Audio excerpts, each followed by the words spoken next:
Ada orang yang seumur hidupnya ditemani burung. Bangun pagi, dengar kepakan. Sore hari, menunggu pulang. Sampai tua, sampai mati. Dan sepanjang hidup itu, hampir tidak pernah ada yang bertanya satu hal kecil ini. Apakah burung itu benar-benar bebas, atau hanya terlihat bebas? Kita melihatnya terbang tinggi. Langit terbuka. Tidak ada tali. Tidak ada rantai. Tapi kebebasan tidak selalu diikat dengan besi. Kadang, ia diikat dengan kebiasaan, dengan ingatan, dengan suara kecil, yang terus menemani sayapnya sejak pertama kali dilepas. Peluit di tubuh merpati, terdengar sepele, bahkan indah bagi sebagian orang. Tapi suara itu adalah tanda pertama, bahwa manusia pernah berkata pelan kepada makhluk hidup, "Pergilah, tapi jangan terlalu jauh."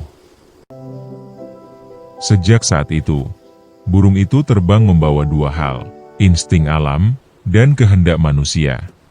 Video ini bukan tentang peluit, bukan juga tentang burung. Ini tentang hubungan sunyi, antara manusia dan makhluk hidup lain. Tentang bagaimana kita memberi tanda, memberi suara, dan perlahan, mengubah kebebasan, menjadi sesuatu yang bisa kita atur. Dan mungkin, tanpa sadar, cara yang sama juga sedang kita terima hari ini.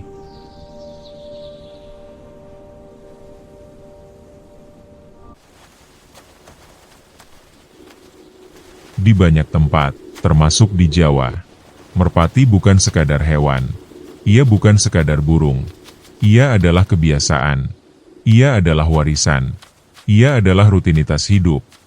Ada orang yang dari kecil sampai tua, tidak pernah jauh dari merpati. Bangun pagi, lihat kandang. Sore, menunggu pulang. Malam, mendengar kepakan sayap terakhir. Merpati diajak hidup bersama manusia. Bukan sebagai alat, tapi juga bukan sebagai makhluk liar. Di antara dua dunia itu, manusia memberi sesuatu, tanda. Kadang berupa cincin di kaki, kadang warna di sayap, kadang suara kecil yang berdesir di udara. Peluit merpati. Kecil, nyaris tak terlihat, tapi selalu terdengar.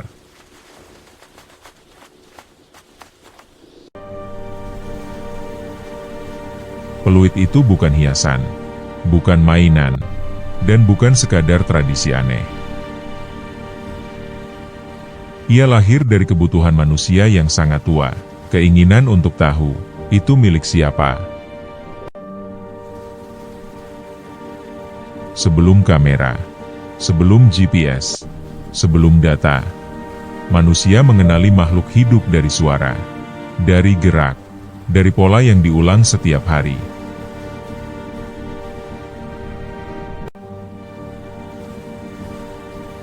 Peluit di sayap merpati membuat burung itu terdengar dari jauh, dikenali di langit, dibedakan dari yang lain. Suara menjadi identitas, identitas menjadi kepemilikan, dan kepemilikan selalu mendahului kontrol.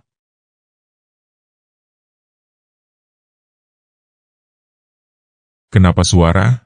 Karena suara tidak memaksa tubuh. Ia hanya mengarahkan. Peluit tidak menarik sayap burung.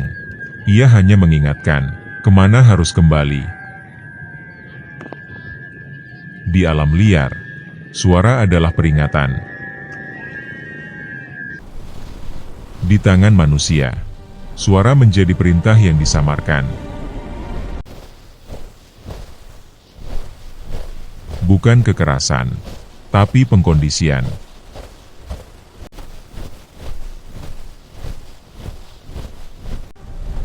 Makhluk hidup belajar, jika bunyi ini muncul, aku harus bergerak seperti ini.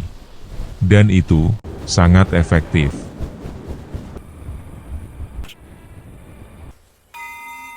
Merpati bukan yang pertama. Jauh sebelum itu, manusia sudah menaruh suara pada makhluk hidup lain. Lonceng di leher sapi, lonceng di kambing, lonceng di kuda.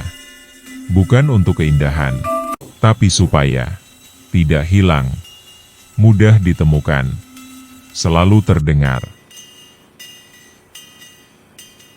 Alam yang sunyi diubah menjadi ruang yang bisa dipantau.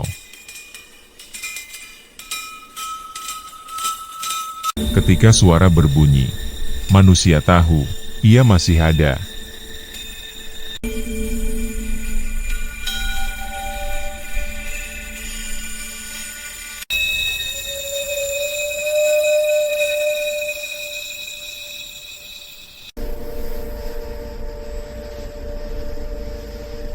Seiring waktu, tanda tidak lagi cukup.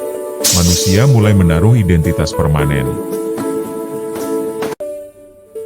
Cincin di kaki burung, cap panas di tubuh ternak, tanda potong di telinga. Tubuh hidup menjadi arsip berjalan. Makhluk hidup berubah dari individu menjadi unit. Dan sejak itu, hubungan manusia dengan kehidupan bergeser pelan-pelan dari relasi menjadi manajemen.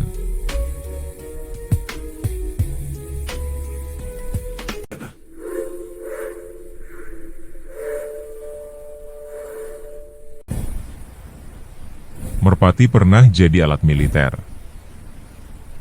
pembawa pesan, penghubung hidup dan mati. Di langit perang, peluit kecil di tubuhnya, bukan untuk estetika. Ia membantu identifikasi, mengacaukan predator, memecah perhatian musuh, dan kadang hanya untuk memastikan burung itu masih bisa terdengar sebelum menghilang. Bahkan di medan perang, manusia tetap ingin tahu dan mengontrol.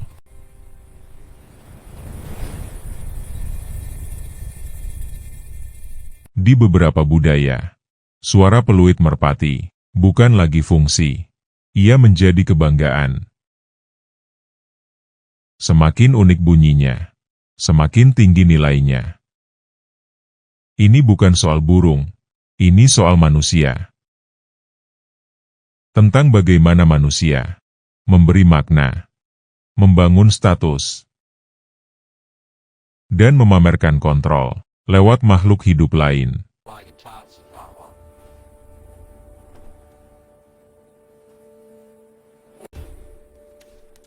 Pelan-pelan, peluit dianggap tidak presisi, terlalu manusiawi, terlalu tradisional, terlalu bergantung pada hubungan.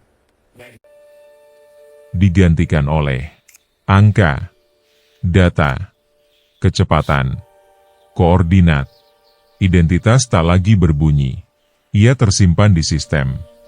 Hubungan diganti statistik.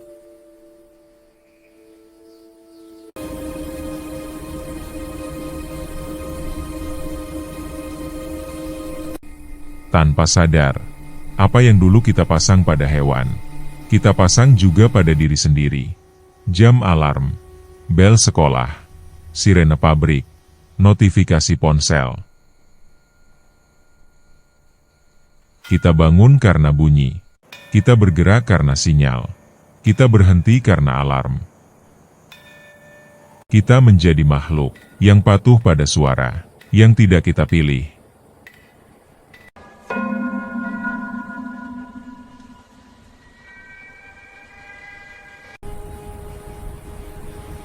Peluit merpati menghilang, bukan karena gagal, tapi karena dunia jadi terlalu bising. Hari ini, tidak ada lagi ruang untuk suara kecil. Segalanya harus cepat, akurat, tercatat.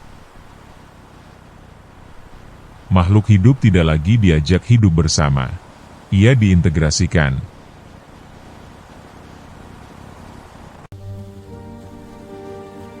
Di beberapa rumah, masih ada orang yang setiap sore menunggu merpati pulang. Bukan karena lomba, bukan karena uang, tapi karena kebiasaan hidup yang belum sepenuhnya hilang. Peluit kecil itu, yang dulu terdengar di langit, bukan sekadar alat. Ia pengingat bahwa pernah ada masa di mana manusia mengendalikan dengan jarak, dengan kesabaran, dan dengan hubungan. Hari ini, kontrol semakin sempurna. Dan mungkin yang benar-benar punah, bukan peluit di sayap burung, tapi keheningan yang memberi ruang bagi kehidupan lain.